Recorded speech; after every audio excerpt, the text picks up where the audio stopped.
அடுத்த நிகழ்ச்சியாக அல் குர்ஆன் ஓதுவது, அதனை கற்றுக்கொள்வதின் முக்கியத்துவம், அதனுடைய சிறப்புகளை பற்றி கூறி காட்டுவதற்காக வேண்டி ஐயர் இஸ்மா என்ற மாணவியை மேடைக்கு அழைக்கின்றோம்.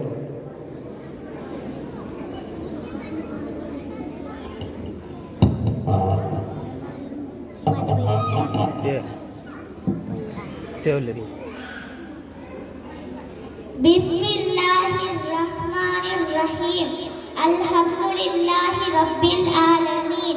Assalatu wassalamu ala ashrafil anbiya'i wal mursalin wa ala alihi wa sahbihi ajma'in.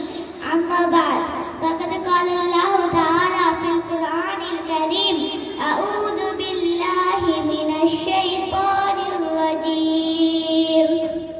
Bismillahirrahmanirrahim. Alif lam mim. Dzalikal kitabu la raiba fihi hudan lil muttaqin. Sadaqallahul alim. Wa qala Rasulullah sallallahu alaihi wasallam, khairukum man ta'allama al-Qur'ana wa 'allamahu aw kama qala sallallahu alaihi wasallam. அவை தலைவர் அவர்களே, கற்றுத்தந்த மாலிம்களே, பெரியோர்களே, பெற்றோர்களே, எச்சக மாணவ தோழர்களே, உங்கள் அனைவருக்கும் எனது இனிய சலாம். அஸ்ஸலாமு அலைக்கும் வரஹ்மத்துல்லாஹி வபரகாத்துஹு. நான் உங்கள் முன்னிலையில் அல் குர்ஆனின் சிறப்புகளை பற்றி பேசலாம் என முன்வந்துள்ளேன். அல் குர்ஆன் அல்லாஹ்வால் மனிதர்களுக்கு வழங்கப்பட்ட வழிகாட்டல் ஆகும். அது மனிதனை நேர்வழியில் பால் இட்டுச் செல்கிறது. மனிதனது வாழ்க்கைக்கு தேவையான அனைத்து வழிகாட்டுதல்களையும் வழங்குகிறது. மனிதனின் உள்ளத்திற்கு நிம்மதியையும் அமைதியையும் ஏற்படுத்தி இன்பம் நிறைந்த நிரந்தரமான சுவனத்தின் பால் அது அழைத்துச் செல்கிறது. இத்தகைய சிறப்புகள் நிறைந்த அல் குர்ஆனை பற்றி அல்லாஹ் கூறுகின்ற போது, இன்ன ஹாதல் குர்ஆன யஹ்தி லில்லதி ஹிய அக்வம். நிச்சயமாக இந்த குர்ஆன் தெளிவுமிக்க நேரான வழியை காட்டுகின்றது என்று கூறுகின்றார். ஆகவே நான் கண்ணியத்துக்குரிய மேலான பெரியோர்களே, சகோதரர்களே, அல் குர்ஆன் நேர் வழிகாட்டி அனைத்தையும் தன்னிலைப்படுத்தும் இறைவனின் வேத நூலாகும். மேலும் சத்தியத்தையும் அசத்தியத்தையும் தெளிவுபடுத்தக்கூடிய ஒரு அருட்கொடையாக இந்த குர்ஆன் திகழ்கிறது. இத்தகைய சிறப்புகள் நிறைந்த அல் குர்ஆனை நாம் அதிகமாக ஓத வேண்டும்.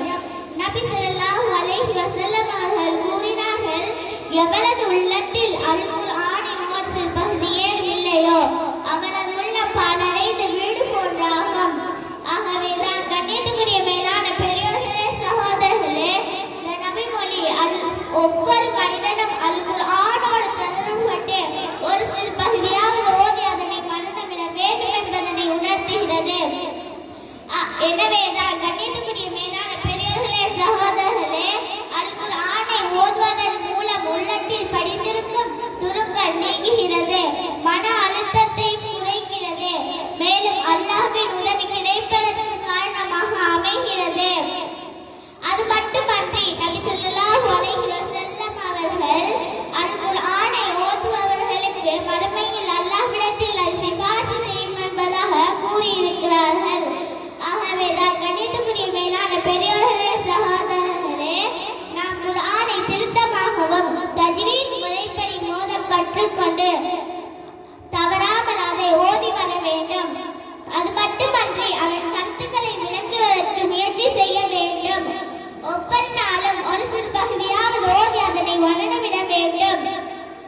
ஆகவே நான் கண்ணியத்துக்குரிய மேலான பெரியோர்களே, சகோதரர்களே, மேலான அல் குர்ஆனை எமது வாழ்க்கைக்கான வழிகாட்டியாக எடுத்து அதனை எமது வாழ்வில் கடைபிடித்து உயர்ந்த சுவனத்தை அடைவதற்கு வல்லவன் அல்லாஹ் எம் அனைவருக்கும் அருள் புரிய வேண்டும் என பிரார்த்தித்து எனது இச்சித்திரையை முடித்துக் கொள்கின்றேன். வாஹிர தஅவா